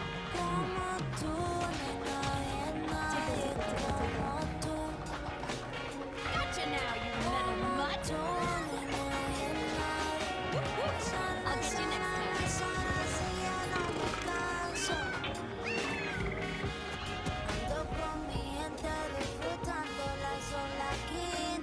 There's seriously something wrong with that dog.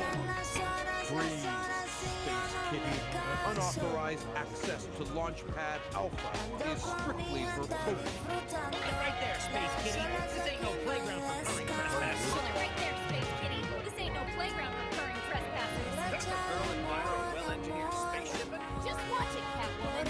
Hey, are you mocking me? Hey, are you mocking me? I think she's mocking me. I think she's mocking me. She's mocking. Can a girl admire a well-engineered spaceship? Just watch it, Catwoman. Just watch it, Catwoman. Now, little fellas, it's the Starship Space Tour, admiring the finest cosmic heritage. This one's the notorious Kitty. She's Elon's personal headache. Meow. Hold it right there, Space Kitty. This ain't no playground for purring trespassers. Yeah, and that guitar looks like a cosmic bomb with strings. What's your game, Whisker Face?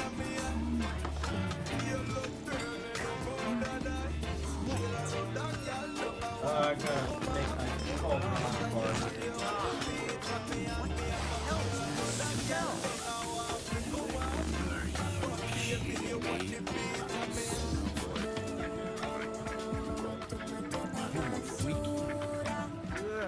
You must be Kitty, right? Elon's personal headache and resident gas-powered car. One piece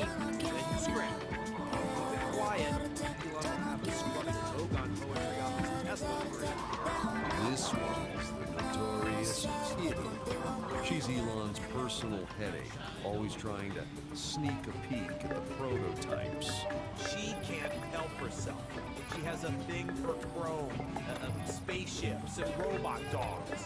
She tries to sneak in every 2 months and uses all kinds of excuses. Hey, Muffball, are you mocking me again? Dude, she's totally mocking you again. What's your excuse this time, kitty?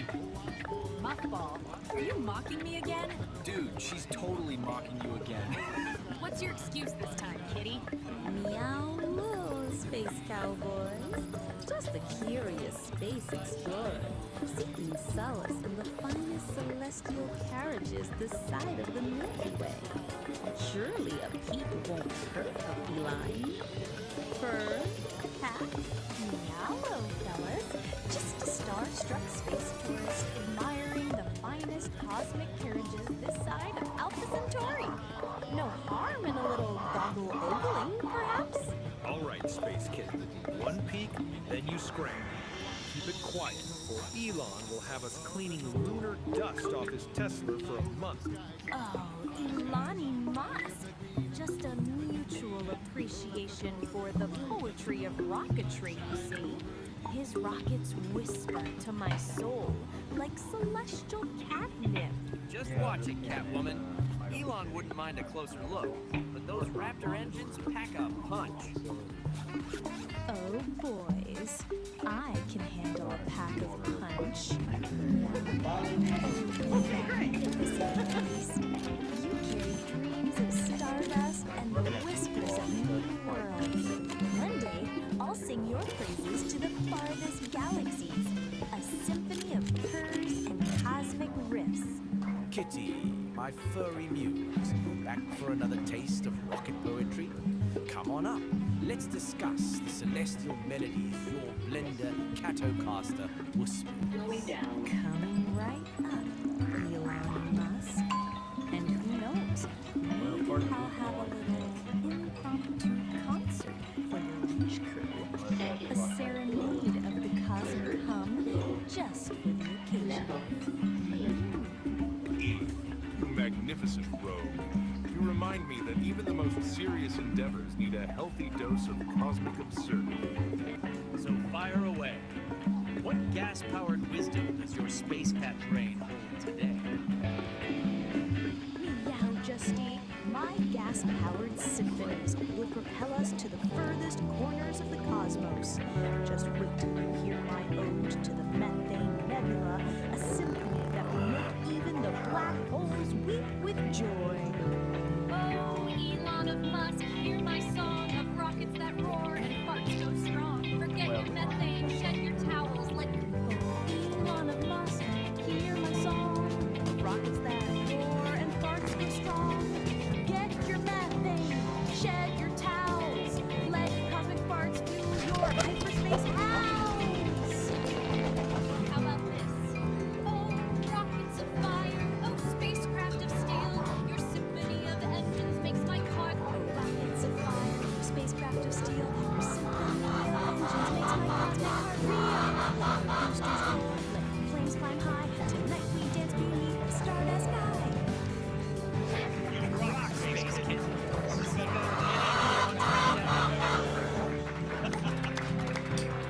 Did it again, Space Kitty. You turned a pre-launch briefing into a cosmic groove party. This mission's gonna be out of this world, thanks to you. You know what, Kitty? You're crazy. You're chaotic, but you're onto something. We'll call it Project Flatulence. Kitty, meet the Nerd Herd. They are here to help you with the next big thing, Project Flatulence. Your cosmic thoughts hold the key to revolutionizing space travel. We need rigorous calculations. simulations, data analysis, and maybe some air freshener before we start launching rockets with your flatulence as fuel. You're Kitty. I analyzed your blender Catocaster's emission spectra. It's pure cosmic catnip, man. Can you play it through the Starship's PA system? I need that soundtrack for liftoff. Hello, space cadets. This Catwoman's ready to rock the cosmos with you dudes and dudettes. Imagine the possibilities. Space tourism powered by controlled cosmic tubes.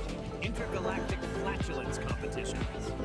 Kitty, you're not just a cat, you're a pioneer. Indeed, while the theoretical propulsion efficiency of biogases is intriguing, stoichiometric ratios and exhaust velocity require precise calibration. My abacus, though ancient, reveals a slight methane deficiency for orbital insertion. And the gravitational lensing effects of such a propulsion system on interstellar dust would create fascinating, albeit unpredictable. We need to chart those meticulously. Nerd! I love you. We may have to change the design of the engine. What about an aerospike? Yeah, the aerospike. I've heard good things about the aerospike. If another person says aerospike again, you're hating my Tesla. Damn it, Tesla for a month. Hey, Timmy, what's that wedgie-shaped rocket engine that contains farts? You mean the aerospike? Assholes. Consider it done, Data Dude. But first, who's up for a quick chat with Galaxy's most perfect fan, Kitty and the Furry Muppets. Timmy, Sky, plug in that nebula amplifier for some extra furry inspiration.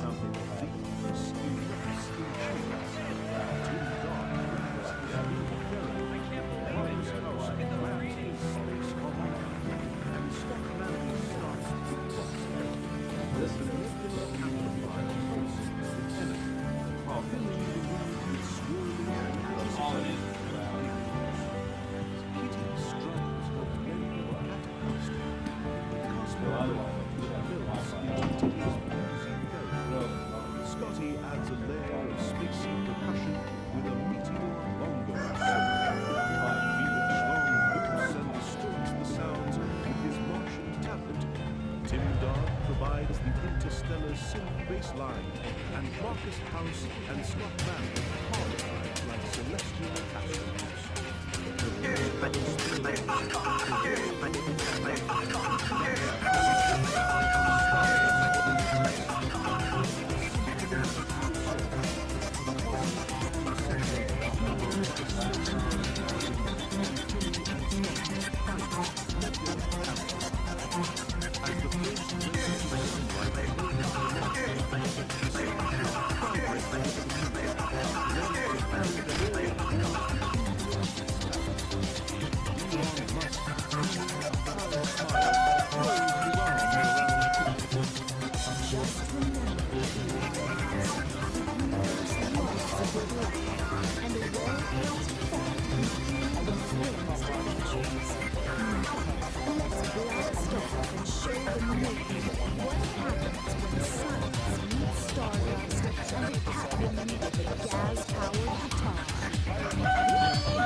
celestial scene.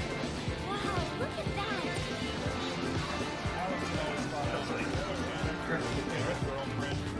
Squares and decades, that's all the cosmic flatulence we've got for today.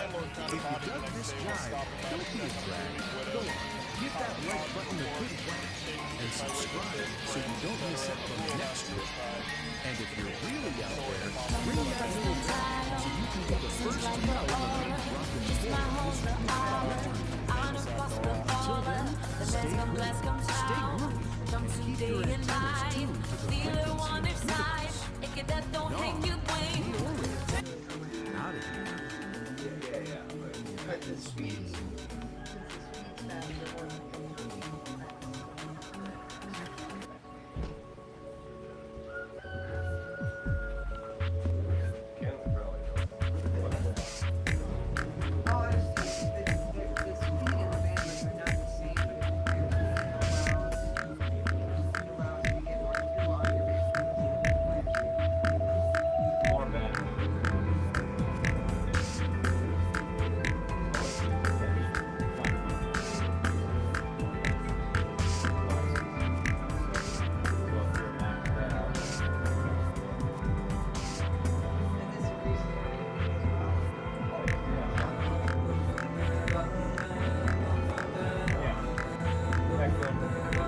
groovy, and keep your antennas tuned to the frequency of out of here.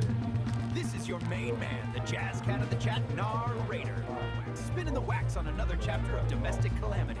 We last left our scene in a state of sensory dissonance, Daddy-O.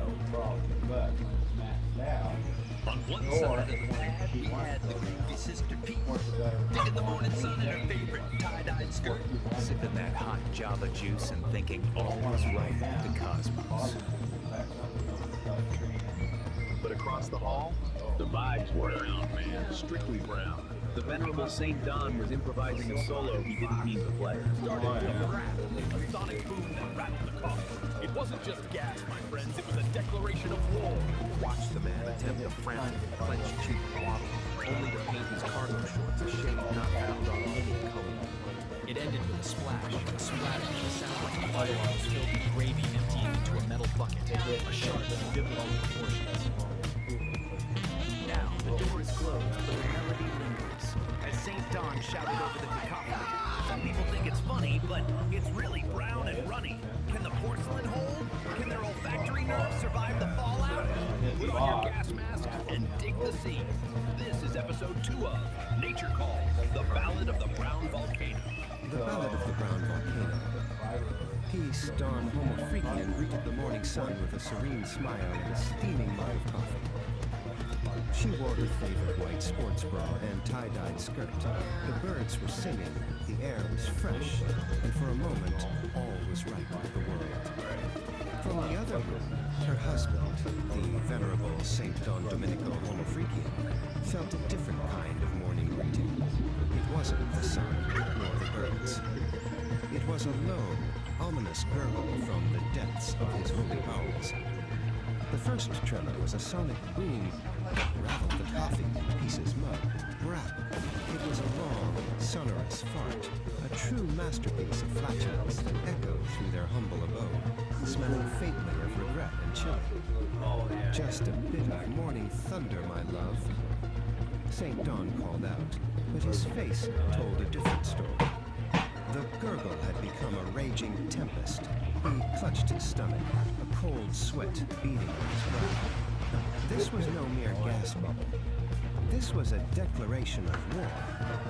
Peace took a cautious sniff of the air. The aroma was complex, It was a bouquet of last night's dinner and pure, unadulterated digestive distress. She pinched her nose, her eyes watering. Good grief, Dawn. St. Dawn decided to risk a small, controlled release to alleviate the pressure. It was a catastrophic miscalculation. What began as a hopeful squeak quickly devolved into a wet, sputtering scratch, a shark of fluid proportions. Cunning, peace, the voice of which recalled a fascination. I think you just painted your shorts a new shade of brown. Panic set in. The brown volcano was about to erupt. With a desperate cry, St. Dawn launched himself towards the bathroom, his movements a frantic, clenched cheek warning. It's coming, he screamed, leaving a trail of terror in his wake. Peace watched the chaotic retreat, shaking her head as she took another sip of her now warm coffee. The sounds from behind the closed bathroom door were apocalyptic. It sounded less like a man using a toilet, and more like a fire hose filling a grate being emptied into a bucket. Oh, it's tricky. From the bathroom, amidst the cacophony of explosive dialogue, St. Dawn's voice echoed with profound wisdom. Some people think it's funny, he yelled, splashing, but it's really brown and runny. Daddy-O, you dig that frequency? That was heavy. I just witnessed a scene of pure, unadulterated abuse. We saw our man, St. Dawn, staring into the abyss of the brown volcano. And let me tell you, cats, the abyss stared back, and it looked a lot like a fire hose filled with gravy emptying into a metal bucket. That wasn't just a biological function, man. That was an apocalyptic soundscape. The poor guy painted his shorts a shade that ain't on any color. And as the man hollered from the depths of his porcelain prison, someone's trying to put tea. B-U-T-T. It's really brown and runny. A heavy truth, if you. But the beat goes on. It never sleeps.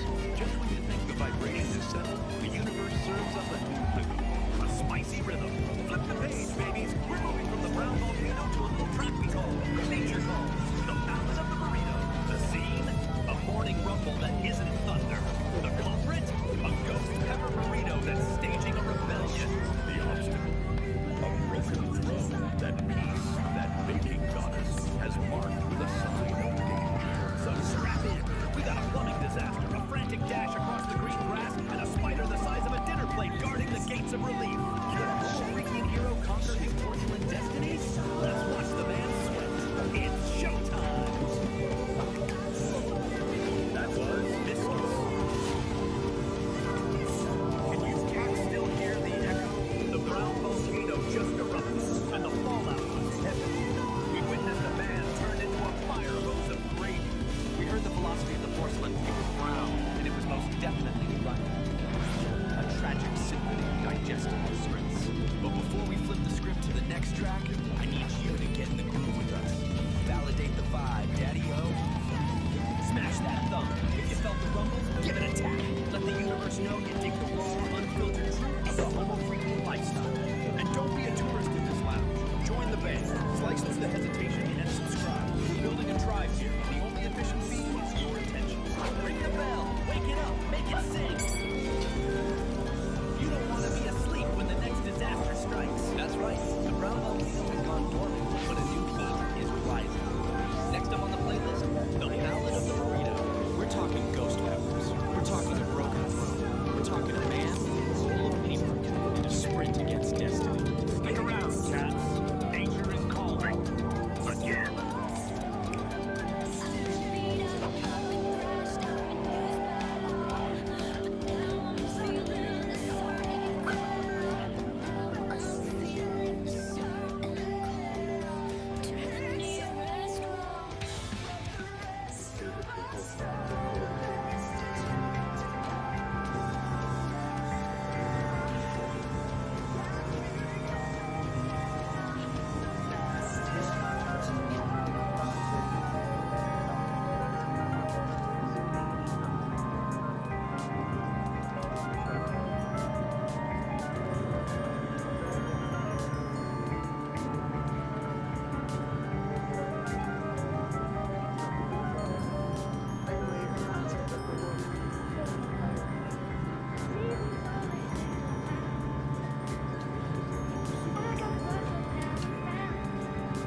Unplugged, a gas-powered odyssey.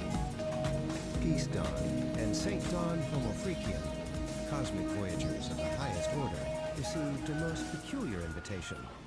It wasn't written on paper or sent through the stars, but whispered on the solar winds, a gassy greeting from the sideways planet, Uranus. With their intrepid friend Kitty at the helm of their ship, the Cosmic Comber, they set a course for the great blue-green mystery. As they entered Uranus's atmosphere, the ship was tossed by sideways winds that howled like cosmic coyotes. "Whoa," Kitty yelled, gripping the controls. "This place has more gas than a chili cook-off in a black hole." A shimmering, translucent figure appeared outside their viewpoint, dancing in the airs. The figure introduced herself as Bree, the Wind Whisperer. She spoke in riddles and rhymes, her voice like the rustling of 1,000 wings. "Worlds keep secrets," she whispered. "Methane holds the key, a symphony of flatulence for all the stars to see." She offered Kitty a single, cloud-woven string for her guitar. Intrigued, the trio landed near a massive, bubbling methane geyser. A man with a wild handlebar mustache and a lab covered in frost popped his head out of the geyser's opening. "Welcome," he boomed. "Professor Quirk, at your service. You've arrived just in time for the great methane meltdown, a true flatulent fiasco." Professor Quirk explained his grand experiment to harness the planet's natural flatness and compose a universal symphony. Uranus isn't just gas, it's a gas-powered jam session, but my instruments need a power source of pure, premium cosmic gas. Peace, Dawn smiled. "We believe the same. The winds within and the gaseous essence of the universe are fundamental to reality." St. Dawn added, "Our mission is to jam with the methane to restore the planet's balance. Your symphony aligns with our own cosmic cacophony." Kitty, however, had her own ideas. The symphony was cool and all, but this place needs a rock anthem. She attached Bree's cloud-woven string to her guitar, the Blender Catacaster. "This planet is where the real interstellar jam session happens," she declared. As Kitty struck the first power chord, a sound wave of pure, unadulterated rock and roll mixed with a hint of cosmic gas ripped through the atmosphere. The methane geysers erupted in time with the beat, and the sideways winds swirled into a funky dance. Professor Quirk's instruments whirred to life, capturing the melody. Peace and St. Dawn joined in, their voices weaving a harmonious chant of Kitty's electrifying riffs. Even Bree, the Wind Whisperer, added a chorus of whistling gales. From that day on, Uranus was known not just for its sideways spin, but for its sideways rock.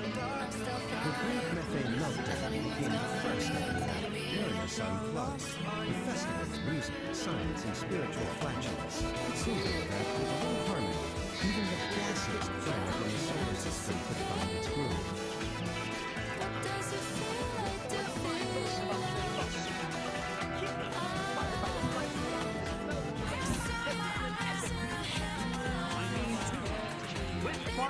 For the very first time.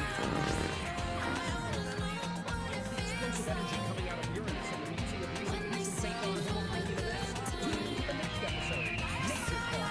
It's what some people think is funny, and hear Wet Fart Lake for the very first time. Warning is the number 2 farter. Kitty and the furry levels are packing unique genre versions of Wet Fart Lake.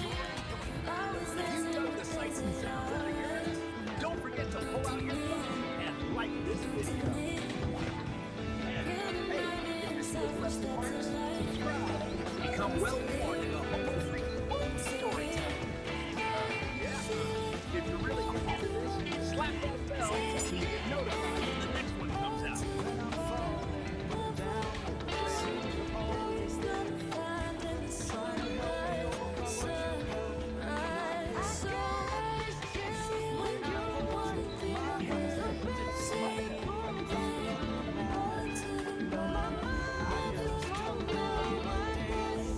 Find inside.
Exactly where to go.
dove into the data dungeons, a labyrinth of forgotten code and corrupted files. It was a dangerous place, but rumor had it a legendary bassist lurked in its depths. They found her guarding a treasure chest of rare sound files. Gorgonaut TBK, a stoic Catwoman with dark hair, and a bass guitar that hummed with raw power. We need a beat that can shake the foundations of the metaverse, Blueberry declared. Gorgonaut TBK simply nodded, her fingers plucking a low, resonant note that vibrated through their avatars. The quest for the furry muffins was halfway complete. Their search for a drummer led them to the Rhythm Ruins, an ancient server farm where the ghosts of old programs danced to forgotten beats. There, amidst pulsating servers, they found Marietta. The drumsticks were a blur, creating complex polyrhythms that sounded like the heartbeat of the metaverse itself. Your rhythm is alive, Kitty breathed. Marietta, a caterpillar with quiet intensity, simply smiled. Every beat tells a story, she said. I want to help you tell yours. With a drummer secured, only one muffin was left to find. The final number was the most elusive, a rhythm guitarist known only as Piggy. They found her in the Pixel Gardens, a serene world of cherry blossom trees made of light. She was sitting under a tree, her fingers dancing over the strings of the guitar, weaving melodies that made the digital flowers bloom. We're Kitty and the Furry Muffins, Kitty announced, her new bandmates standing proudly behind her. And we need a heart for our music. Pinky looked up, her eyes sparkling. I've been waiting for a song to call home, she said, joining the group without hesitation. Back on the digital stage, the spotlight was no longer on a single